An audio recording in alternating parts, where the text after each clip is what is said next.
Hey, I want to ask you a question. Have you ever felt so tiny, you just feel like you want to run away and crawl under the rug? You just don't want to face anybody? You feel so bad about yourself? Well, whatever the answer is, I can tell you it happened to me a few times. And just a few weeks ago, I happened to be in the state of Orissa, that is the northwest of India.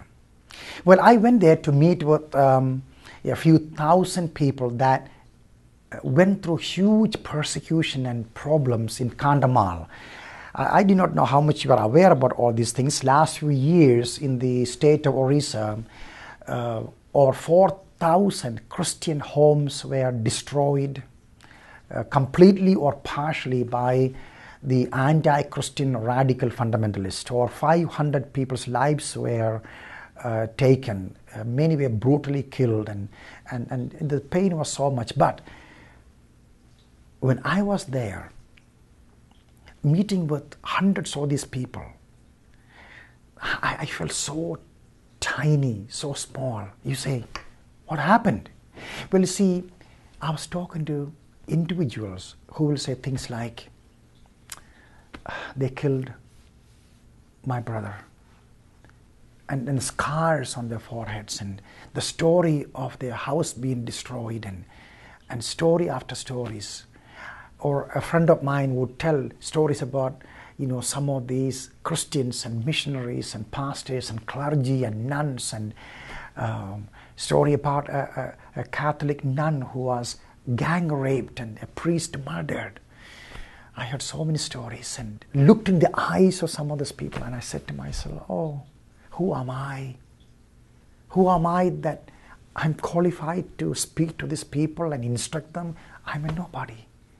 The sacrifice, the commitment of these simple people, they don't have the college education or PhDs, and they don't know all the theology. But one thing I learned, they fell in love with Jesus Christ, their Lord. And they were willing to face such huge persecution, loss of everything, including their house and clothes and everything, and their relatives, the children murdered, but would not deny Christ. Yeah, now you know why I felt so tiny.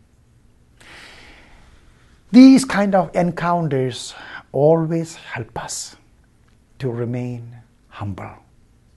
And I'm grateful for such opportunities. I do not know how God leads you, but I assure you, you will have plenty of encounters, not like the one I had, but someone telling you, hey, you are wrong. This is sin. Don't do it. Repent. Make things right. Of course, they are on your face sometime maybe, but that's an opportunity to look at yourself and say, I don't know everything. I am wrong. I can become better and learn and grow, and that's where God gives grace. I'm glad for the experience I had in Orissa.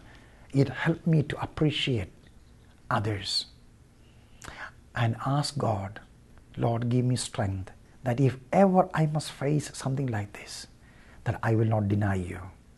I need to grow more.